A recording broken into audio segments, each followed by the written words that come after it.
আজকে তৈরি করছি চিংড়া পিঠা। মায়ের হাতের চিংড়া পিঠা যেন তেন চিংড়া পিঠা নয় কিন্তু। তো যাই হোক, মায়ের মতো বানানোর চেষ্টা করছি। মায়ের মতো বানাতে পারবো কি না সেটা তো জানি না, তবে চেষ্টা করছি। নমস্কার বন্ধুরা, রত্নাস বিউটি ফুড কুকিং চ্যানেলের পক্ষ থেকে সবাইকে স্বাগত। আশা করি সবাই ভালো আছো, সুস্থ আছো। আমরাও সবাই ভালো আছি।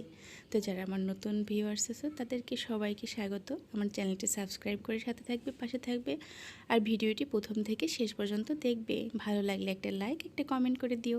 তো যাই হোক বন্ধুরা, এই দেখো চিংড়ি মাছগুলো কত সুন্দর, একদম নদীর টাটকা চিংড়ি মাছ বাজার থেকে বর নিয়ে এসেছিলো। তো ভাবলাম আজকে চিংড়ি মাছ দিয়ে কী করি।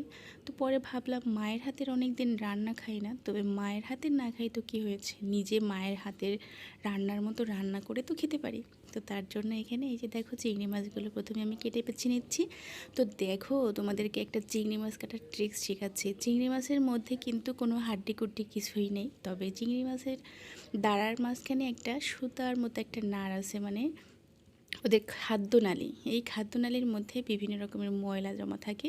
এগুলো কিন্তু অবশ্যই তোমরা ফেলে দিবে চিংড়ি মাছ বাছার সময়, না হলে এই ময়লাগুলো পেটে গেলে দেখা যায় যে আমাদের কিন্তু বিভিন্ন রকমের পেটের পীড়া হতে পারে, পেট খারাপ বা পেটে ব্যথা বা অন্যরকম কোনো ঝামেলা হতে পারে। যাই হোক, আমি চিংড়ি মাছগুলো সুন্দর করে কেটে বেছে নিচ্ছি। তো বন্ধুরা দেখো, চিংড়ি মাছগুলো কিন্তু আমার কাটা কমপ্লিট, সুন্দর করে কেটে নিয়েছি। তো চলো এবার রান্নাঘরে যাই, কি করা হচ্ছে দেখি। তো চিংড়ি পিঠা বানানোর জন্য আজকে আমি এখানে নিয়ে নিয়েছি নারকেল, সর্ষে পোস্ত, কাঁচা লঙ্কা।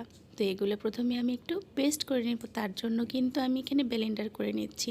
তো মাকে দেখতাম, মা কিন্তু হাতে বেটেই, শিলনোড়ায় বেটেই চিংড়ি পিঠা তৈরি করতো, কিন্তু আমার বাবা এত টাইম নেই তাই আমি কিন্তু ব্লেন্ডার করেই কিন্তু মশলাটা বানিয়ে নিলাম। তো এই যে দেখো, মশলা বানানো কমপ্লিট। এবারে আমি মেখে নিচ্ছি সামান্য পরিমাণে হলুদ গুঁড়ো, মরিচের গুঁড়ো, স্বাদ মতো লবণ আর সর্ষের তেল দিয়ে এবার ভালো করে মেখে নেব। ও তার মধ্যে আমি একটু কিন্তু চিনিও অ্যাড করেছি, কারণ চিনিটাতে স্বাদের বৃদ্ধি করে। আর এখানে নিয়েছি শেষ পর্যন্ত কিছুটা পরিমাণে কাজু বাদাম বাটা। কাজু বাদাম বাটা দিয়ে এবার ভালো করে চামচ দিয়ে নেড়েচেড়ে নিলাম। নেড়েচেড়ে কিছুক্ষণ পরে আরেকটু এর মধ্যে দিয়ে দিলাম কর্নফ্লাওয়ার। কর্নফ্লাওয়ার কেন দিলাম জানো? যাতে আমাদের এই ব্যাটারটা সুন্দর একটু সেটিং হয়, একটু শক্ত হয়ে যায়, তার জন্য। তো বন্ধুরা দেখো, এবার চিংড়ি মাছগুলো দিয়ে ভালো করে মেখে নিলাম। এরপরে দেখো চিংড়ি পিঠা কিভাবে বানাচ্ছি। তার জন্য লাগবে কলা পাতা। কলা পাতাটা একটু ভাপিয়ে নিয়ে তার উপর থেকে তেল ব্রাশ করে দিলাম।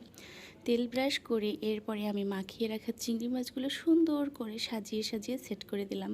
তার উপর থেকে দিয়ে দিলাম কিছুটা পরিমাণে তেল। তেল দিয়ে দেখো, আমি আগে থেকেই কড়াই বসিয়ে রেখেছিলাম, কড়াইটা গরম হয়ে গিয়েছে। এরপরে দিয়ে দিলাম চিংড়ি মাছের পাতাটা। তো পাতাটা দিয়ে এই যে দেখো, অন্য পিঠটা সুন্দর করে ভেজে নিয়েছি। এবারে আমি কি করব, চিংড়ি মাছটা উল্টে দেব। তো তোমাদের কিন্তু একটা ট্রিক্স শিখিয়ে দিচ্ছি, কিভাবে চিংড়ি মাছের বা মাছ কলা পাতায় ভাজলে এভাবে উল্টে নিতে হয়। বন্ধুরা দেখো, ট্রিক্সটা শিখে রাখো, এটা কিন্তু কাজে লাগতে পারে যদি কখনো তোমরা ট্রাই করে খেয়ে দেখো সেই ক্ষেত্রে। তো দেখালাম তোমাদের ট্রিক্সটা, কিভাবে চিংড়ি মাছ বা মাছ কলা পাতায় ভাজলে উল্টে দিতে হয় পাতাটা। তো বন্ধুরা দেখো, মাছের কালারটা কেমন এসেছে, দেখে তো আমার মনে হচ্ছে এখনই গরম গরম এক থালা ভাত খেয়ে নিই। তো বন্ধুরা দেখো, এদিকে তো আমার মাছ ভাজা কমপ্লিট। বর এবং মেয়ে দুজনেই খেয়ে নিয়েছে, দারুণ প্রশংসা করেছে। তো যাই হোক, এবার আমার পালা, আমি খেয়ে দেখে কেমন হয়েছে। তো বন্ধুরা এই যে এক থালা কিন্তু ভাত নিয়ে নিয়েছি, তার সাথে এই যে চিংড়ি পিঠা।